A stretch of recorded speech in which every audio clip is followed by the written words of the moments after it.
আসসালামু আলাইকুম, welcome to travel with Alamgir Singapore. আমরা এখন আছি মারলায়ন পার্কে। আমার পিছনে দেখতেছেন এটা হচ্ছে মৎস্য সিংহ, মানে সিংহ মাছ বলা যায়।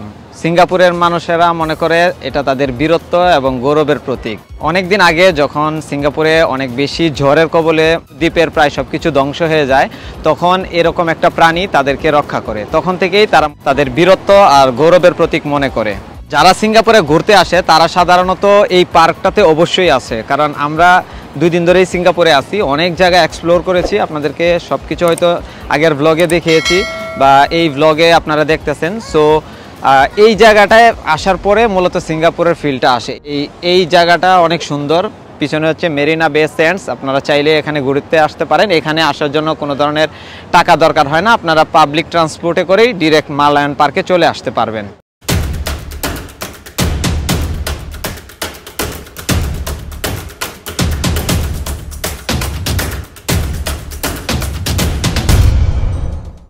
গুড মর্নিং সবাইকে। সিঙ্গাপুরে আজকে আমার দ্বিতীয় দিন। যারা আগের ব্লগটি মিস করেছেন তারা দেখে আসতে পারেন উপরে দেয়া আই বাটন থেকে। খুব সকাল সকাল বের হয়ে পড়লাম। প্রথম গন্তব্য অ্যাপেল অর্চার্ড রোড। ওখানে আমার আইফোন 13 প্রো ম্যাক্সের ডিসপ্লে ইস্যুটা সলভ করার জন্য সার্ভিসিংয়ে দিব। তারপরে আপনাদেরকে সাথে নিয়ে পুরো সিটিটা এক্সপ্লোর করব। সিঙ্গাপুরের একটি ফেমাস জায়গা হলো অর্চার্ড রোড। সেখানে অ্যাপেলের নিজস্ব শোরুম এটি। এখান থেকে আপনি অ্যাপেলের সব ধরনের পণ্য কিনতে বা সার্ভিস করাতে পারেন। এখান থেকে সার্ভিস নেওয়ার জন্য অবশ্যই আপনার ইন্টারন্যাশনাল ওয়ারেন্টি থাকতে হবে এবং প্রি বুকিং করে এখানে আসতে হবে। তবে আপনি যদি আগে থেকে অ্যাপয়েন্টমেন্ট না নিয়ে আসেন তাহলে এখানে এসেও শিডিউল নিতে পারেন, তবে এর জন্য আপনাকে কিছুক্ষণ সময় অপেক্ষা করতে হবে। বাংলাদেশে অনেকেরই হচ্ছে এই যে ফোনের এই প্রবলেমটা হচ্ছে যে ফোনের ডিসপ্লে সাদা হয়ে যাচ্ছে। সো আপনাদের যাদের ফোনের ডিসপ্লে এরকম সাদা হয়ে যাচ্ছে, আপনারা চাইলে ফুল বক্স সহ আপনারা অ্যাপেলের যে শোরুম আছে অর্চার্ড রোডে, এটাতে আপনারা চলে আসতে পারেন। এখানে হচ্ছে ওদের নিজস্ব শোরুম অর্চার্ড রোড সিঙ্গাপুর, অথবা মেরিনা বে স্যান্ডস, ওখানেও যেতে পারেন। ওখানে গেলে আপনারা হচ্ছে ফুল বক্স সহ নিয়ে গেলে ওরা আপনাকে একদিনের মাঝেই ঠিক করে দিবে। সকালে আসলে বিকালে দিয়ে দিবে, আর রাতে আসলে কালকে সকালে পাবেন। বাংলাদেশে অনেকেই এমন সমস্যায় পড়তেছেন। সো আপনাদের যাদের যাদের সমস্যা হয়, আপনারা যদি কেউ নিজে সরাসরি সিঙ্গাপুর আসতে পারেন তাহলে আসলেই হবে, আর যদি কেউ না আসতে পারেন তাহলে কাউকে দিয়ে পাঠিয়ে দিলেও ওরা ঠিক করে দেবে। তবে বক্সটা মাস্ট বি লাগবে। আর একটা সমস্যায় ছিলাম, অনেকেই বলছে যে কেনার সময় যে একটা ইনভয়েস দেয় অথরাইজ রিসেলার অথবা অ্যাপেল স্টোর থেকে, ওইটা লাগে। আসলে ওইটা একদমই লাগে না। ওইটার কথা ভুলেও জিজ্ঞেস করে নাই, জাস্ট জিজ্ঞেস করছে এটা অরিজিনাল বক্স কিনা, তারপরে দেখলো, দেখে দিয়ে দিল। জাস্ট বক্সটা হইলেই হয়। সো ফাইনালি আমার ফোন রিকভারি ডান।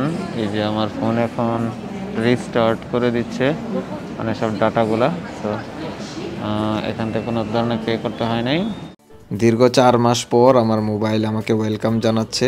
বাংলাদেশে 50,000 টাকা চেয়েছিল ঠিক করার জন্য, তাই আর করা হয় নাই। অবশেষে অ্যাপেল থেকে ফ্রি সার্ভিস পেলাম। আমরা এখন আছি মারলায়ন পার্কে। সিঙ্গাপুরে বিদেশি পর্যটকদের কাছে অন্যতম পছন্দের জায়গা এটি। সিঙ্গাপুর স্বাধীন হয়েছে বাংলাদেশ স্বাধীন হওয়ার মাত্র 6 বছর আগে, কিন্তু এখানে আসলে মনে হবে যেন বাংলাদেশ এখনো সিঙ্গাপুর থেকে প্রায় 50 বছর পিছিয়ে আছে। আমার সামনেই মেরিনা বে উপসাগরের পাশেই দাঁড়িয়ে আছে বিশ্বের অন্যতম ব্যয়বহুল হোটেল মেরিনা বে স্যান্ডস। এই পুরো এরিয়াটা ঘুরে দেখতে মিনিমাম 4 থেকে 5 ঘন্টা সময় লাগবে। কাল্পনিক এই মূর্তিটির নাম মারলায়ন। এর নাম অনুসারে এই জায়গাটির নাম রাখা হয়েছে মারলায়ন পার্ক।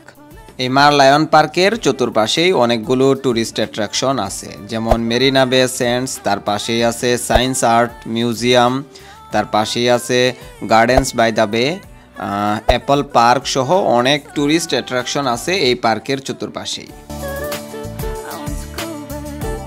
সিঙ্গাপুর ঘুরতে আসলে মারলায়নের সাথে ছবি তুলতে কেউ মিস করে না, তাই আমরাও এই সুযোগ মিস করতে চাই না। সবাই নিজস্ব ভঙ্গিমায় ছবি তুলতেছে, কারণ এই মুহূর্তটা সবাই ধরে রাখতে চায় আজীবন। সিঙ্গাপুরে এমনিতেই খাবারের দাম অনেক বেশি। আমরা হচ্ছে জাস্ট এই দুইটা জুস নিলাম, আমি একটা নিলাম, ভাই একটা নিল। একটার প্রাইস হচ্ছে $5.90, মানে $6 প্রায়। সো চলুন আপনাদেরকে এখানে একটু খাবারের প্রাইস লিস্টটা দেখাই। অনেক বেশি প্রাইস। এখানে সবথেকে কম প্রাইস হচ্ছে $7.90। আর সিঙ্গাপুরের বিভিন্ন প্লেসে জুসের মেশিন আছে যেখানে অটোমেটিকলি টাকা দিলে জুস বের হয়, ফ্রেশ ন্যাচারাল জুস। ওখানে $2 করে অনলি সেল হয়। সো এখানে অনেক বেশি মানুষ, তাই এখানে একটু প্রাইসটা বেশি। এখানের পুরো এরিয়াটাই যেন অসম্ভব সুন্দর। হাঁটতে হাঁটতে আপনি যেদিকেই যাবেন খুব সুন্দর সুন্দর ভিউ পাবেন ছবি ওঠানোর জন্য অথবা ভিডিও করার জন্য। গ্লাস দিয়ে তৈরি ডোম আকৃতির যে স্ট্রাকচারটি দেখতেছেন এটি মূলত অ্যাপেলের একটি শোরুম। সো এখানে অ্যাপেলের প্রোডাক্টগুলো কিনতে এবং সার্ভিসিং করাতে পারবেন। আমরা যেহেতু কাছাকাছি এসেছি, এটা ইউনিক একটি শপ অ্যাপেলের। সো এটার ভিতরে আমরা অ্যাপেলের প্রোডাক্টগুলোর প্রাইস একটু আপনাদেরকে দেখাবো যে কোন প্রোডাক্টের প্রাইস কেমন সিঙ্গাপুরে। সো চলুন দেখা যাক। আর সন্ধ্যার পরে এই জায়গাটাতে লাইট শো হয়। সো এখান থেকে লাইট শো হয় মেরিনা বে থেকে, আর ওই পাশেও আরও 2-3টা বিল্ডিং থেকে লাইট শো হয়। লাইট শো দেখতে হলে অবশ্যই রাত 8টা এবং রাত 9:30 এখানে উপস্থিত থাকতে হবে। সো আমরা আশপাশে ঘোরাফেরা শেষ করে অবশ্যই রাত 8টার দিকে এখানে চলে আসবো আপনাদেরকে লাইট শো দেখানোর জন্য।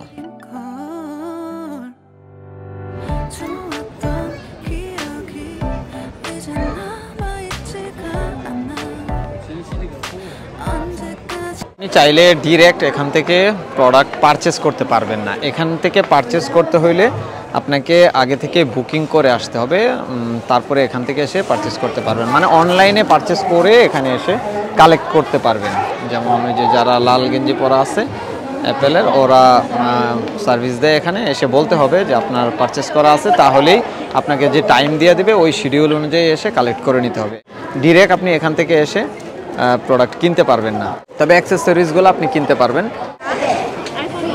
যে এটার প্রাইস $75 জাস্ট। এটা একটা প্রো ম্যাক্সের কেসিং, এটাও হচ্ছে $75। তার মানে অনেক এক্সপেন্সিভ।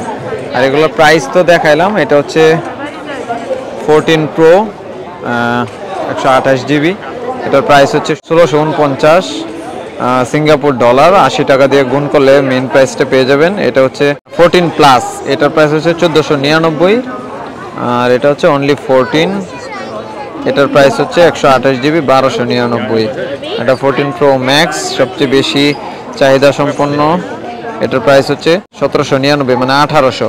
আর এখান থেকে আপনারা 5% ভ্যাট রিফান্ড পাবেন। আপনারা এখান থেকে অ্যাপেলের বা যে কোনো রিসেলার থেকে কিনলে আপনারা 5% ভ্যাট রিফান্ড পাবেন। জিএসটি রিফান্ড বলে এটা। এয়ারপোর্টে আপনারা যে শপিং থেকে, যে দোকান থেকে আপনারা কেনাকাটা করবেন সেই দোকানে বললে আপনাদেরকে রিসিপ্টটা দিয়ে দিবে জিএসটি রিফান্ডের। তো ওইটা দিয়ে আপনি এয়ারপোর্ট থেকে নিজেই কালেক্ট করতে পারবেন মেশিনের মাধ্যমে, অথবা আপনি চাইলে ওখানে সাপোর্ট করার জন্য মানুষ থাকবে, সেখানে ওনারাও আপনাকে জিএসটিটা রিফান্ড করতে পারবে। আমরা এখন আছি মেরিনা বে সেন্টসের ভিতরের এরিয়াটাতে। এখানে শপিং মল আছে চতুর্পাশে বা রেস্টুরেন্ট আছে, বাট এই জায়গাটা সবচেয়ে বেশি সুন্দর। এখানে নৌকায় রাইড নেওয়া যায়।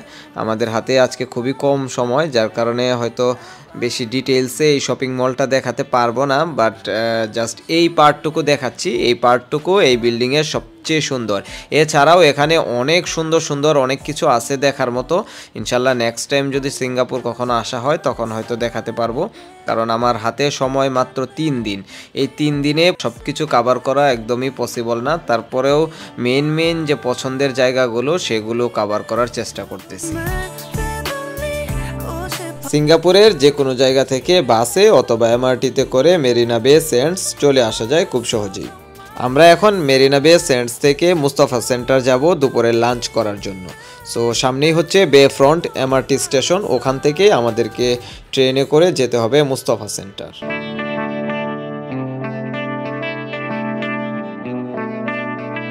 বে ফ্রন্ট স্টেশন থেকে মুস্তাফা সেন্টার যেতে আমাদের আনুমানিক 10 থেকে 15 মিনিট সময় লাগবে। সিঙ্গাপুর মেট্রো ট্রেনগুলো খুবই সুন্দর, গোছানো এবং পরিষ্কার। মাটির অনেক গভীর দিয়ে এই ট্রেনগুলো চলাফেরা করে। আর এগুলোতে ড্রাইভার আছে কিনা আমার সঠিক জানা নেই, তবে এটা হচ্ছে একদম সামনের সাইড। আমি একদম সবার সামনেই দাঁড়িয়ে আছি। সো এখান থেকে রাস্তা একদম দেখা যাচ্ছে। সিঙ্গাপুরের মানুষ আইনের প্রতি খুবই শ্রদ্ধাশীল। যতক্ষণ পর্যন্ত হেঁটে যাওয়ার সিগন্যাল না পাবে ততক্ষণ পর্যন্ত কেউ রাস্তা পারাপার হয় না। আর যদি রাস্তা পারাপার হওয়ার জন্য কোনো ধরনের মানুষ নাও থাকে তারপরেও বাসগুলো ওয়েট করে যতক্ষণ পর্যন্ত না তাদের যাওয়ার সিগন্যাল পায়।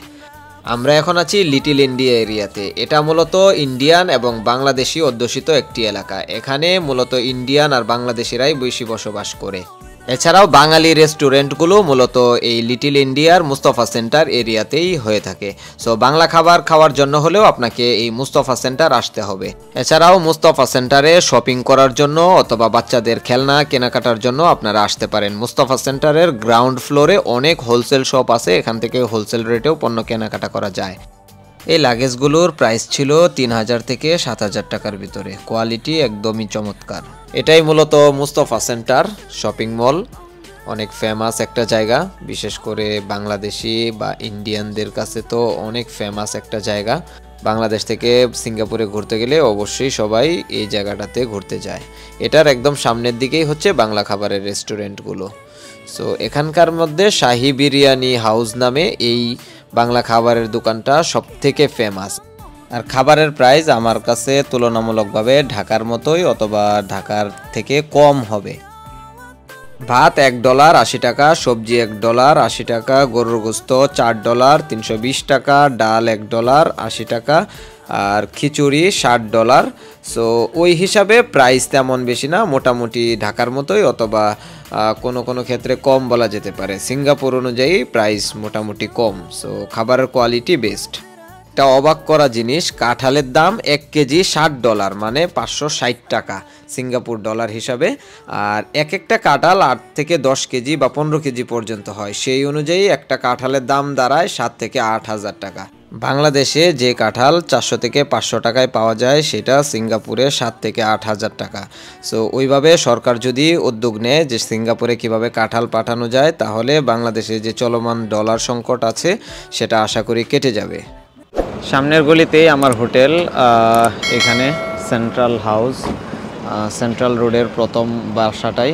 সো এই হোটেল থেকে জাস্ট হচ্ছে হোটেল থেকে বের হলেই মেন রোডের পাশে মেরিনা বে স্যান্ডস দেখা যায়। তারপরে এখানে যে রাতে রিভার ক্রুজগুলো চলাফেরা করে এইটা দিয়ে ওই যে সামনে যাচ্ছে রিভার ক্রুজ, এই যেটা।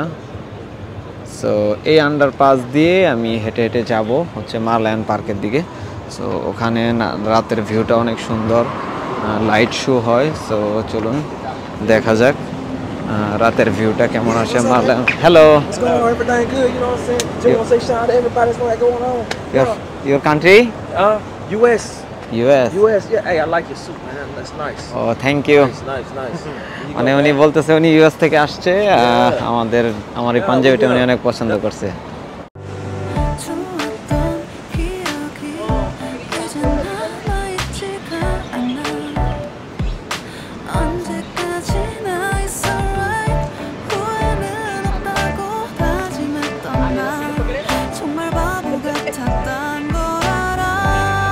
মারলায়ন সিঙ্গাপুরের জাতীয় প্রতীক। মারলায়ন পার্ক ছাড়াও সিঙ্গাপুরের বিভিন্ন স্পেশাল জায়গাগুলোতে মারলায়নের এরকম মূর্তি দেখা যায়। মাথাটা সিংহের মাথার মতো আর শরীরটা হচ্ছে মাছের মতো। যদিও এরকম আকৃতির কোনো প্রাণী পৃথিবীতে নাই, এটা শুধুই মাত্র কেবল কাল্পনিক একটি প্রাণী।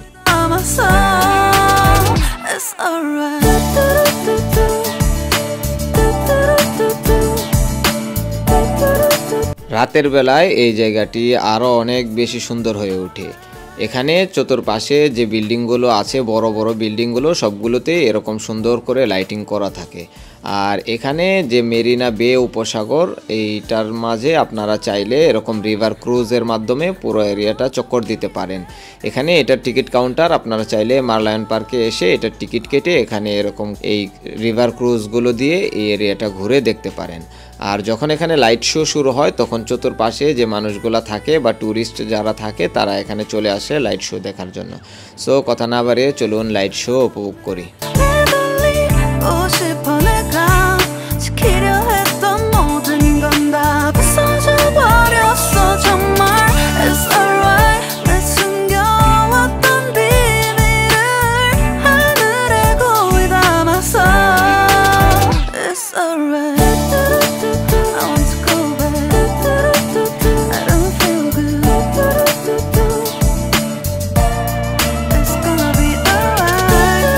সিঙ্গাপুর বর্তমান পৃথিবীতে টিকে থাকা 3টি নগর রাষ্ট্রের একটি, অপর দুটি হলো ভ্যাটিকান এবং মোনাকো।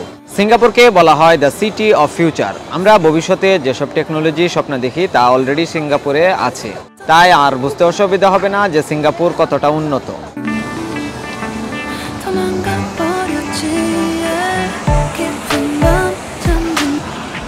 সিঙ্গাপুরে আমাদের আজকেই শেষ দিন, আমরা কালকে চলে যাব মালয়েশিয়ায়। আপনাদের যদি সিঙ্গাপুর ভ্রমণের ভিডিওগুলো ভালো লেগে থাকে তাহলে অবশ্যই ট্রাভেল উইথ আলমগীর সাবস্ক্রাইব করবেন, আর যে কোনো ইনফরমেশন জানতে আমাকে ইনবক্স করতে পারেন আমার পেজে, এছাড়াও কমেন্ট করতে পারেন এই ভিডিওর নিচে। আর আমার মতো যদি এরকম সুন্দর সুন্দর পাঞ্জাবি পড়তে পছন্দ করেন তাহলে ভিজিট করতে পারেন punjabishop.com, আর আপনাদের জন্য স্পেশাল প্রোমো কোড থাকছে ভিডিও ডিসক্রিপশনে।